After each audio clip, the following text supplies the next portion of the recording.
નમસ્કાર, સમય સંદેશ ન્યૂઝમાં હું દતેશ ભાવસાર આપનું સ્વાગત કરું છું. ભુજ શહેરમાં જે બાંધકામને લગતા નિયમો છે તેનું જે ક્રિયાન્વયન કરાવવાનું છે, પાલન કરાવવાનું કામ ભાડાનું છે. પરંતુ ભાડા એટલે કે ભુજ વિસ્તાર વિકાસ સત્તા મંડળ માત્ર ગાંધીજીના આશીર્વાદથી જ ચાલતો હોય તેવા અનેક દાખલાઓ આપણે પ્રસ્થાપિત જોયા છે. દબાણ હટાવવાની કામગીરી પણ ભાડાની હોય છે, પરંતુ ભાડાનો બાવો જે છે એ 12 વર્ષે બોલ્યો, અને બોલ્યો તે પણ કોના વિરુદ્ધ બોલ્યો? વંચિતો વિરુદ્ધ, ગરીબો વિરુદ્ધ, દલિતો વિરુદ્ધ. એટલે આ અતિ ગંભીર બાબત એટલે છે કે કચ્છ એ હવે સેસ્મિક ઝોન 6 માં આવતો હોવાથી ગેરકાયદેસર બાંધકામ ખૂબ જ જોખમકારક છે, પરંતુ તેના વિરુદ્ધ કાર્યવાહી ન કરવાને બદલે માત્ર કોઈકના છાપરાઓ દૂર કરી અને ભાડા સુરો થાય છે. આ બાબતે આપણી સાથે આજે વાત કરવા માટે ડોક્ટર રમેશભાઈ ગરવા છે. રમેશભાઈ, સ્વાગત છે તમારું. નમસ્કાર. રમેશભાઈ, કેવા તમારા અનુભવો રહ્યા છે ભાડાના? કેમ કે આ અધિકારીઓ છે એ મોટા ભાગના સજામાં આવતા હોય છે અને કચ્છમાં તેઓ કઈ સારું કામ કરે એવું અત્યાર સુધીના દાખલાઓ નથી.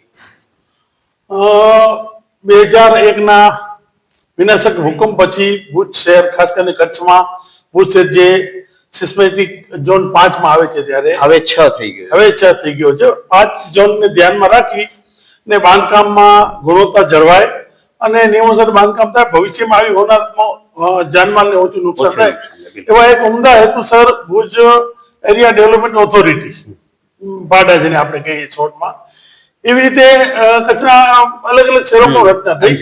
અંજારમાં થઈ, ભચાઉમાં થઈ, રાપરમાં થઈ. પણ ભુજની હું વાત કરું છું તો 2002 પછીની આની રચના થઈ છે. એટલે 2 દાયકા પૂરા થઈ ગયા. પણ 2 દાયકા પછી આજની સ્થિતિએ ભુજ એરિયા ડેવલપમેન્ટ ઓથોરિટી એટલે એક એના કર્મચારી અધિકારી માટેનું એક કમાવું એક ટંકશાળા સાબિત થઈ ગયું છે. કોઈ પણ પ્રકારના નીતિ નિયમોનું કોઈ પાલન નથી થતું. એકના એક જે નીચેના જે ટેકનિકલ સ્ટાફ હોય, જેને સાઇટ વિઝિટની જવાબદારી હોય, જેને અમુક એરિયા ફરવા, એ વર્ષોથી એક જ જગ્યાએ એક જ એરિયામાં એક ના એક પડી અને એવા પેદા થઈ ગયા છે કે કોઈને ગણકારતા નથી. બીજી વાત કે એમાં જે મહત્વની પોસ્ટો ગણાય, ટાઉન પ્લાનરની પોસ્ટ હોય કે મુખ્ય કારોબારી અધિકારી, એ જગ્યા પણ 20 વર્ષ સુધી, મને લાગે છે 15 વર્ષ સુધી લગભગ એ જગ્યા કામચલાઉ ધોરણે એટલે કોઈકના ઇન્ચાર્જના ભરોસે ચાલે છે. અને નીતિ નિયમોને ત્યાં વાત જ મૂકી દો, ભુજની જે ભાડાનો વિસ્તાર છે ત્યાં છડે ચોક દબાણ થાય છે. મકાનના બાંધકામમાં કોઈ પણ નીતિ નિયમોનું પાલન કરવામાં નથી આવતું. અને ખાસ કરીને 2-4-6 મહિને જેમ આજે આરટીઓમાં એક અનુસૂચિત જાતિના એક સામાન્ય વર્ગના ખરેખર તો બહુ વિટંબણા એ છે કે જે અરજદાર છે દિવ્ય ડોડિયા કરીને, જેને જે તે વખતે એને ભૂકંપ વખતે એને જે દુકાન મળી છે, એની દુકાનની આગળ કોઈ અત્યારે તમારા મારા, હું તો એટલે જ એનાથી દૂર જાઉં છું કે કલેક્ટરના મકાનની આગળ કોઈ દબાણ કરે તો કલેક્ટર પોતે પોતાની રક્ષણ માટે દબાણ નહીં કરે. હવે આમાં પરિસ્થિતિ કેવી છે કે આજે જે દબાણ તૂટ્યું છે એમાં જે દિવ્ય નામના યુવાને પોતાની આગળ એક ગેરકાયદેસર દુકાન બની ગઈ. 3 વર્ષથી દુકાન કોઈકને જેને દબાણ કરે કોઈકને એગ્રીમેન્ટ કરીને ભાડે આપી દીધી છે.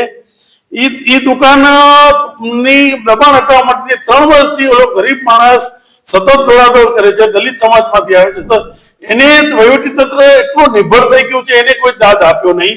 અને સામે કાઉન્ટરમાં ઓલા જે માલિકદાર માણસો છે, જેમને પોતાનો રાજકીય વર્ગનો ઉપયોગ કરી ને આને ઘરે બી ચૂપચાપ બેસી શાંત થવા માટે એની વિરુદ્ધમાં કાઉન્ટર ફરિયાદ કરી કે તાવું દબાણ છે. તો ઓલા એ જે મૂળ ફરિયાદ છે કે મારું જે કઈ છે એ રેકર્ડ ઉપર છે, દસ્તાવેજ ઉપર જે કઈ છે એ પ્રકારનું છે, છતાં પણ આજે ભાડાએ સૌથી પહેલા જે મૂળ ફરિયાદ હતી એનું દબાણ રોકવા માટે ત્યાં ગઈ અને એનું પછી જેની વ્યક્તિની ફરિયાદ દબાણ કર્યું ને આજે જે એક પર્ટિક્યુલર 2 દુકાનોનું આ લોકોએ દબાણ તોડ્યું છે. એ જે આરટીઓ વિસ્તાર છે, આરટીઓ ની હું તમને કહું છું કે સર્કલ થી માંડીને છેક ત્યાં સ્મૃતિવનની સામે સુધી 95% દુકાનોમાં દબાણ છે. પણ આ નિર્ભર ભાડાનું નિર્ભર તંત્ર, એક અધિકારી એને આ દબાણ દેખાતું નથી.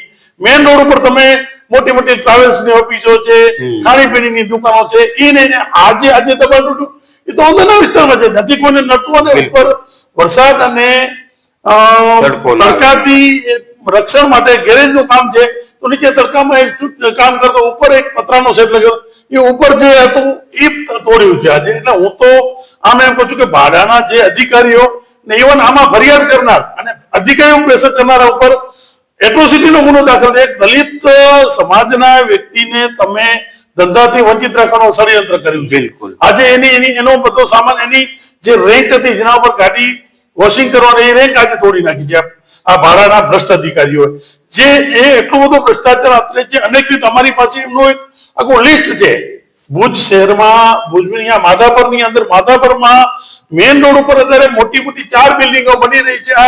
આ જે હરામખોર અધિકારીઓ છે ભાડાના, એ ત્યાંથી જતા હશે, એમને માધાપર એમને નજર ઉપર નહીં આવતી હોય, પરવાનગી જ નથી એના. કોઈ જાતની કોઈ પરવાનગી નહીં. ઇવન કોઈ ગટરનો માટેની જોડાની, પાણી માટે કોઈ પરવાનગી નહીં.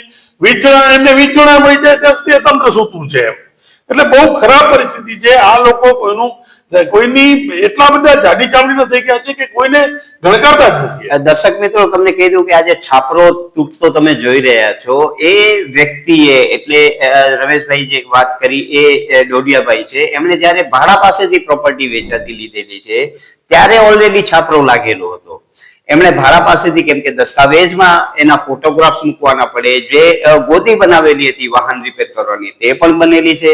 તેમ છતાં ભાડાના રીઢા અધિકારીઓએ એક પણ એમની દલીલ ગ્રાહ્ય રાખી હતી, કેમ કે એને લીધી છે એ જ પરિસ્થિતિમાં રાખેલો છે. હોઈ શકે છાપરો એને કદાચ મોટો કરેલો હોય, પણ એ છાયા માટે છે. એ દબાણની વ્યાખ્યામાં આવે કે નહીં એ આપ નક્કી કરજો. પરંતુ આજે ભુજ શહેરમાં એ જે દુકાનનો દબાણ તોડ્યો એની બાજુમાં જ લગભગ 20 દુકાનોના દબાણો છે.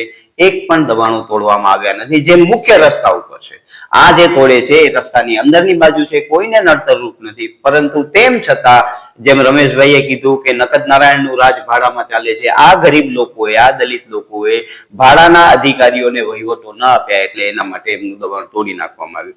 રમેશભાઈ, બીજો એક અગત્યનો પ્રશ્ન છે કે સત્તા સાથે સંકળાયેલા લોકોનું કોઈ જ દબાણ તૂટતો નથી. ભાડા સરકારના નિયમો પ્રમાણે હવે કામ કરે છે કે ભાજપ પ્રમાણે કામ કરે છે, એ હવે આપણે કઈ રીતે નક્કી કરવું? હું તો એમ કહું છું કે ભાડાના અધિકારીઓ છે એ ભાજપની બી ટીમ જ છે. તમે ભાજપનો કેસ કરી લો, ભાજપ સાથે તમે ભાજપની આઈડેન્ટિટી આપો, એટલે પટને. હું તમને કહું કે ભુજ શહેરનો જે સત્તાધારી ભાજપ પાર્ટીનો પ્રથમ નાગરિક ગણાય, જે પ્રમુખ છે, એમનું ખુદનું 2 થી 3 જગ્યાએ દબાણ છે આજની તારીખમાં.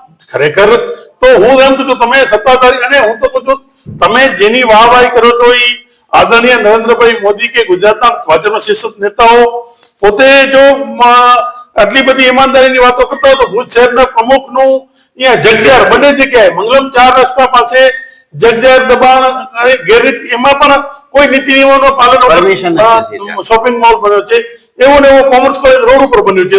તો શરૂઆત તો આ ભાડાના અધિકારીઓએ ત્યાંથી કરવી જોઈએ. પણ ભાડાના અધિકારીઓ પણ સત્તાની ચાપલુસીમાં એટલી હતી, કારણ કે એમને ખબર છે કે આમાં સેજ પણ અમે આગ લાલ કરશો તો બીજી દિવસે અમારી રોકડી બંધ થઈ જશે. ક્યાંક એવા ઇન્ટેલ વિસ્તારમાં એમને મૂકી દેશે. એટલે આ લોકોએ આજે એક રીતના ગુલામ થઈ ગયા છે એમને. દર્શક મિત્રો, રમેશભાઈ કીધું તદ્દન સાચી વાત છે. ભાજપના ભુજ શહેરના પ્રમુખ છે, એમના શોરૂમનો દબાણ છે, તેની ફરિયાદો થયેલી છે. તેમની બહુ મોટી એક મિલકત બને છે, તે પણ નિયમ વિરુદ્ધની બને છે, તેની પણ ઘણી બધી ફરિયાદો છે. પરંતુ સત્તા સાથે સંકળાયેલા લોકો છે, માટે એમના વિરુદ્ધ કોઈ જ કાર્યવાહી નહીં થાય. ને કાર્યવાહી થશે તો કોના વિરુદ્ધ થશે? સામાન્ય લોકો વિરુદ્ધ.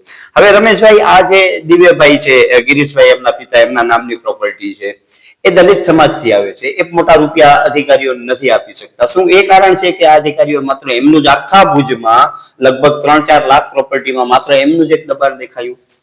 ભુજ શહેરની અંદર અત્યારે મારી સાથે ભાડાના અધિકારી આવ્યો, હું એમને એક દિવસની અંદર ઓછામાં ઓછી 100 પ્રોપર્ટી એવી બતાવી શકું છું.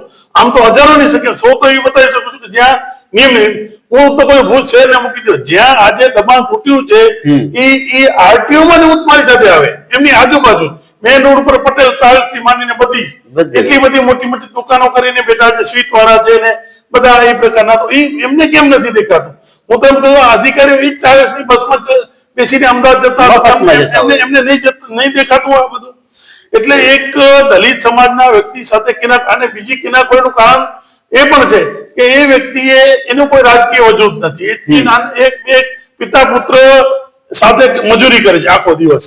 હવે એમની પાસે કોઈ રાજકીય તાકાત નથી. બીજું પછાત વર્ગ આવે છે એટલે આપણે સમજીએ છીએ કે કચ્છમાં પછાત વર્ગના જે જનપ્રતિનિધિઓ જેમની જવાબદારી છે મોરબી સાંસદ ચાવડા સાહેબની અને માલતીબેનની કે દલિત સમાજનું કંઈક અહિત થતું એમના પડકે એ પણ કોઈક અપર કાસ્ટના લોકોના ખોળે જઈને બેસા છે. તો આમાં આ દિવેની ભેગું કોણ રહેશે? આવી પરિસ્થિતિ હું તો એમ કહું છું કે જો ખરેખર સાંસદ વિનોદ ચાવડા અને માલતીબેનમાં થોડીક નૈતિકતા બચી કે તમે જે અનામતનો લાભ લઈને સીટ પર આવો છો તો તમે આજે જે ભાડાના અધિકારીઓ દલિત વર્ગના યુવાનો પર કાર્યવાહી કરી છે નિયમ વિરુદ્ધ એના પર તમે લેખિતમાં એના પર કાર્યવાહી કરવાની માંગણી કરો પણ નહીં કરો. કારણ કે તમે અત્યારે હમણાં મેં વાત કરી ને ભુજ શહેર ભાજપના પ્રમુખ છે એનું દબાણ છે તો એને ત્યાં જશે તો સાંસદ તો ફટકે ફોન જશે ભાડા અધિકારી કે ભાઈ આમાં ન કરો તમે.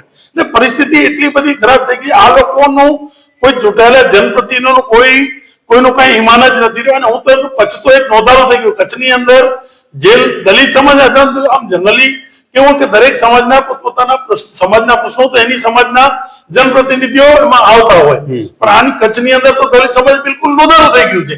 કોઈ પ્રતિનિધિ જ નથી, કોઈ એનું સાંભળવા તૈયાર નથી. કોઈ નહીતર આવો ખુદ અધિકારીઓને એમને એટલું તો કહી શકે કે સાહેબ આ તમે શું ધંધો માંડ્યો છે?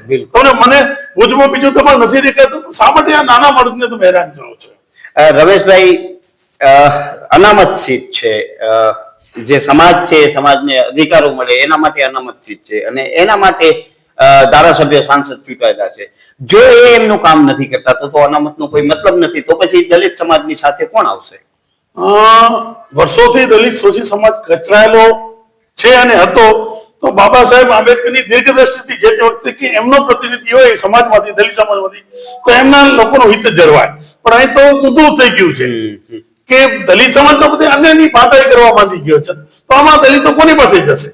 આજે મને બહુ દુઃખ લાગે છે કે આ પિતા પુત્ર આજે બિચારા દિવસ રાત કાળી મજૂરી કરે છે ત્યાં અને એમનો કઈ વાંક જ નથી. એમનો વાંક એટલો જ છે કે કોઈક માલે તો જયારે દબાણ કર્યું છે એમની દુકાન હું તો એમ ફરિયાદ કરી કે વિનોદ ચાવડાનું ઘર છે કે એનો વ્યવસાયિક પ્રસ્થાન છે એની આગળ કોઈ દબાણ કરે તો વિનોદ ચાવડા કોઈની વિરુદ્ધમાં ફરિયાદ આ જુવાનનો વાંક એટલો જ છે તો એને અડફેટે લઈ લીધો છે. આજે એની રોજગારી છીનવી લીધી છે ને આમાં તો અમે નામદાર અદાલતમાં જશું અને જે એના જવાબદાર બધા પર એટ્રોસિટીનો અમે અને અલગથી ડિમાન્ડ કરશું. આજે અમે વકીલ સાથે પણ ચર્ચા કરી લીધી છે.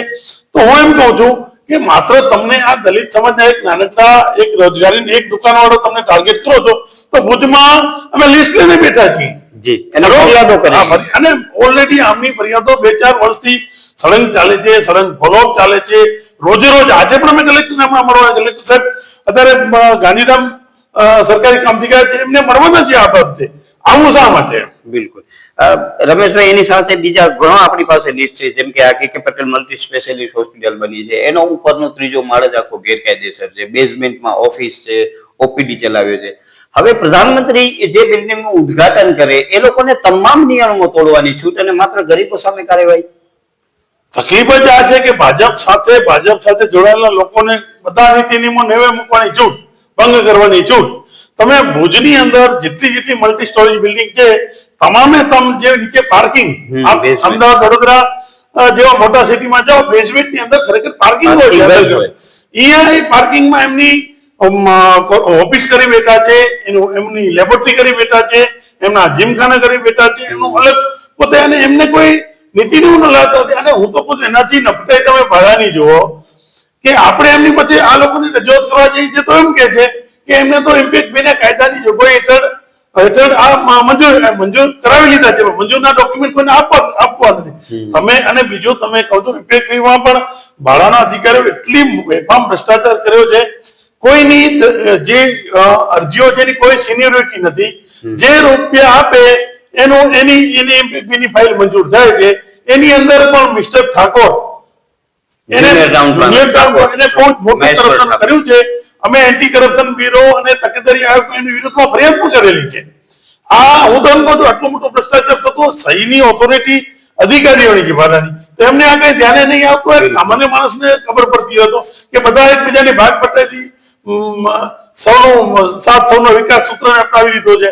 બધે દર્શક મિત્રો, ભાડામાં તો બધે અધિકારીઓનો એવો જ છે. જે સોમેશ્વર ઠાકોરની વાત છે, એમની પુષ્કળ ફરિયાદો છે. હવે કાગળો તો બધે એમને જ કરવાની, ઉપરના અધિકારીઓ તો માત્ર સહી જ કરતા હોય છે. હવે ગુજરાત એકમાત્ર એવો રાજ્ય છે જેનામાં તમારો ગેરકાયદેસર બાંધકામ કાયદેસર કરવા માટેના કાયદા બનાવેલા છે વિધાનસભાએ. હવે આ કઈ રીતે ચાલે એ આપણે સમજાતું નથી. અને જે બેઝમેન્ટની વાત છે, રાજકોટ ગેમ ઝોનની દુર્ઘટના બની હતી ત્યારે રમેશભાઈ જેવા ઘણા બધા લોકોએ ફરિયાદ કરી હતી. અને એના પછી ભાડાએ જે ગુરડાનો નિયમ છે એના હેઠળ હોસ્પિટલો, જીમ, લગ્નના ડાઇનિંગ હોલ, ઇલેક્ટ્રિક શોરૂમ એ બધાને પરવાનગી આપી દીધી છે બેઝમેન્ટમાં ચલાવવા માટે. હવે આ કેટલો જોખમકારક હોય, આવી દુર્ઘટના ઘટશે ત્યારે જ ખબર પડશે. પરંતુ રમેશભાઈ, હાલમાં જ્યાં દબાણ તોડ્યો છે આરટીઓ રિલોકેશન સાઇટ ઉપર, આ બે જ એક જ દબાણ કે બે જ દબાણની વાત છે. ત્યાં કને હું અત્યારે જઈને આવ્યો, લગભગ 70 થી 80 દબાણો છે. એમના વિરુદ્ધ કોઈ જ કાર્યવાહી નહીં. માત્ર આ એક જ વ્યક્તિને કે જે નબળો છે, ગરીબ છે, દલિત સમાજમાંથી આવે છે, એને જ હેરાન કરવાની માનસિકતા છે. આ ભાડાના અધિકારીઓ જનરલી એવી માનસિકતા હોય કે અમને કોઈ ફરિયાદ, અરે તમને અહીંયા ભાડાની અંદર એટલા માટે બેસાડ્યો છે કે બાંધકામને લગતા નીતિ નિયમોનો ભંગ થતો હોય, બાંધકામનું ક્યાંક દબાણ થતું હોય, એ જોવાની જવાબદારી તમારી છે. તમે શા માટે સો મોટો કરીને એમના પર ફરિયાદ નથી કરતા? તમે શા માટે કોની રાહ જોઈને બેઠા છો? દર્શક મિત્રો, રમેશભાઈએ બહુ અગત્યનો મુદ્દો કીધો કે ફરિયાદ કરવાની ક્યારે જરૂર પડે, કે જ્યારે એ વિસ્તારના ઇન્જિનિયરો બેદરકાર હોય. હકીકતમાં તો એમની પવિત્ર ફરજ છે કે એમનો જે વિસ્તાર આવે છે ત્યાં કોઈ પણ બાંધકામ થતો હોય તો એમને ડોક્યુમેન્ટ ચેક કરવાના હોય, અને પરમિશન ન હોય તો તાત્કાલિક એને સીલ કરીને આગળની કાર્યવાહી કરવાની હોય. પરંતુ જેમ રમેશભાઈ કીધું કે રીટા અને નખત નારાયણનું રાજ ચાલતું હોય ત્યાં પૈસા લઈને આ ઇન્જિનિયરો આ ખાડા કાન કરીને બિલકુલ જ બધે ગેરકાયદેસર કામ થવા દે છે. પરંતુ માત્ર અટકે છે કોણ? આવા ગરીબ લોકો જ. રમેશભાઈ, નખત નારાયણની પ્રસાદી હોય તો જ ભાડામાં કામ થાય છે અને ગેરકાયદેસર કામ પણ કાયદેસર થઈ જાય છે. તો પછી આ પરિસ્થિતિમાં આપણે કાયદાનું શાસન છે એમ કેમ કહી શકીએ? માત્ર અને માત્ર રૂપિયાનું શાસન છે? કાયદાનું શાસન છે જ નહીં. નીતિ નિયમો ભુજ એરિયા ડેવલપમેન્ટ ઓથોરિટી કોઈ લાગે વળગતા જ નથી. માત્ર તમારી પાસે કાં તો રૂપિયા હોવા જોઈએ, યા તો તમે ભાજપના શીર્ષસ્થ નેતાના આગળ પાછળ ફરવાવાળા હોવા જોઈએ, તો તમારું કોઈ વાળમાં, હું તમને કહું છું, આવા જ ફોર્મમાં, આવા જ એક હવામાં સુરેન્દ્રનગરમાં પણ લોકો ફરતા હતા. ઈડીએ એમની વિરુદ્ધમાં કાર્યવાહી કરીને આજે સુરેન્દ્રનગરની એક ધાક આખા ગુજરાતમાં બેસી ગઈ છે. કચ્છની કલેક્ટર ઓફિસમાં સારા આડાવડા થઈ ગયા છે કે કઈક, અને બીજો વાળો કચરો પણ છે. કચ્છમાં પણ કલેક્ટર ઓફિસમાં બેફામ આવું થયું છે, નાયબ કલેક્ટરની ઓફિસમાં આવું બેફામ થયું છે, ભાડામાં આવું થયું છે, ઘણું બધું બધી જગ્યાએ. એટલે અમને ખબર છે કે બધાએ સૌનો સાથ, પેલા વાત કરી, સૌનો સાથ સૌનો વિકાસ ચાલે છે. એટલે બધામાં બધાની કઈ ટકાવારીઓ છે. એટલે કાર્યવાહી તરફ વિલંબ થાય છે 100%. અમને અમારો વિશ્વાસ છે. સુરેન્દ્રનગરની પણ આટલા સમયથી ચાલતી હતી ત્યારે થઈ જ છે ને કાર્યવાહી, આમાં થશે. અને હું તો એમ કહું છું કે કોઈ ઈમાનદાર અધિકારી દ્વારા જો ખરેખર ભુજ એરિયા ડેવલપમેન્ટ ઓથોરિટીનું છેલ્લા 15 વર્ષની તપાસ થાય ને, તો સુરેન્દ્રનગરથી બમણો ભ્રષ્ટાચાર અને બમણો મોટો કૌભાંડ અહીંયાથી નીકળે એમ છે. દર્શક મિત્રો, ભાડાની બીજી એક વાત કરું કે ભાડાની સિસ્ટમ કેવી છે કે ભુજ સિટીની અંદર પાર્કિંગ માટેના પ્લોટો ભાડાએ ખાનગી લોકોને વેચી માર્યા છે. જે સ્ટ્રીટ વેન્ડરો માટે અનામત રાખેલા પ્લોટો હતો એ પણ બિલ્ડરોને વેચી માર્યા છે. એટલે ભાડામાં આપણે જો અપેક્ષા રાખતા હોઈએ તો એ અપેક્ષા રાખવી આપણે પોતાને જ છેતરવા સમાન છે. અને આવી પરિસ્થિતિમાં ભૂકંપ સેસ્મિક ઝોન 6 માં કચ્છ આવતો હોવાથી ખૂબ જ મોટું નુકસાન કરી રહે છે. રમેશભાઈ, આ સ્થિતિમાં આવનારા વર્ષોમાં ભૂકંપ આવશે એ વખતે ફરીથી આપણે 25,000 લોકોએ મરવાનું? આવનારા વર્ષોમાં ભૂતકાળમાં તો આટલી મોટી બિલ્ડિંગો હતી નહીં, અને હવે તો બિલ્ડિંગમાં બેફામ ભ્રષ્ટાચાર થાય છે બાંધકામની અંદર, અને આવા ભ્રષ્ટ અધિકારીઓના પાપે નીતિ નિયમોનો ભંગ થાય છે. ત્યારે આવનારા દિવસોમાં હવે પછીનો એક ભવિષ્યમાં જ્યારે પણ ભૂકંપ આવશે ત્યારે આ હોનારત અનેક ગણી વધારે હશે. કારણ કે આ લોકો કોઈ નીતિ નિયમોનું કોઈ પાલન કરતા નથી. અને બધી જગ્યાએ હું તો એમ કહું છું કે કચ્છનું લાંચ પ્રસ્તુત વિભાગ અને રાજ્યનું ખરેખર આ ભાડાની અંદર જે બેઠેલા છે, જે સાઇટ એન્જિનિયરો છે કે એના ટાઉન પ્લાનરો છે કે મુખ્ય કારોબારી, એ બધાના ઉપર ખરેખર એમની બધાની ઉપર એક ટેપ ગોઠવે, યા તો એમની બેનામી સમજે. અત્યારે તો એક ક્લિક ઉપર એમની પ્રોપર્ટી મળી જાય, સગા સંબંધી, ભાઈ ભત્રીજા, ભાણેજાઓ, મામાના નામે, કાકાના નામે, સાસરા પક્ષના, એ બધી મળી શકે. તો શા માટે આ લોકો કઈ કરતા નથી? કારણ કે એનો મતલબ કે હવે એન્ટી કરપ્શન બ્યુરો પણ માત્ર એક કાગળ ઉપર બતાવવા જેવું જ થઈ ગયું છે. એની પણ કોઈ કાર્ય તમારે હું સામાન્ય માણસોને આટલી ખબર હોય તો એન્ટી કરપ્શન વાળા કેમ સુતા છે? બિલકુલ બિલકુલ સાચી વાત છે. રમેશભાઈ, મારી સાથે વાત કરવા બદલ ખૂબ ખૂબ આભાર આપનો. ધન્યવાદ. તો દર્શક મિત્રો, તમે વિચારી લ્યો કે કચ્છ જિલ્લાની સ્થિતિ એવી છે કે બાવો 12 વર્ષે બોલે તોય પણ દલિતોની વિરુદ્ધ બોલે, ગરીબોની વિરુદ્ધ બોલે, પરંતુ સત્તા સાથે સંકળાયેલા લોકોનો વાળ પણ વાંકો થતો નથી. તમે સત્તાની સાથે છો, તમે ભાજપની સાથે છો, તો તમને બધા જ દબાણો અને ગેરકાયદેસર બાંધકામો કરવાની છૂટ છે. અને આ અધિકારીઓ પણ સત્તાની પાછળ પૂછડું દબાવતા હોય એવી જ રીતે ચાલ્યા કરતા હોય છે. અને જેમ અતીતમાં હું કહેતો આવ્યો છું કે કચ્છ જિલ્લામાં જે પણ અધિકારીઓ સજાના ભાગરૂપે આવતા હોય છે તેઓ કચ્છનો બિલકુલ જ હિત નથી કરતા. માત્ર પૈસા ભેગા કરીને એ 2-4 વર્ષમાં જતા રહેવાના છે, પરંતુ જ્યારે ભૂકંપ થશે ત્યારે ખૂબ જ મોટું નુકસાન આપણે થવાનું છે, તે વાત સુનિશ્ચિત છે. નમસ્કાર, સમય સંદેશ ન્યૂઝમાંથી હું દતેશ ભાવસાર. તમને અમારી સ્ટોરી સારી લાગે તો લાઈક કરો, સારી ન લાગે તો અમને સૂચન આપો, પરંતુ સબસ્ક્રાઇબ કરજો જરૂર.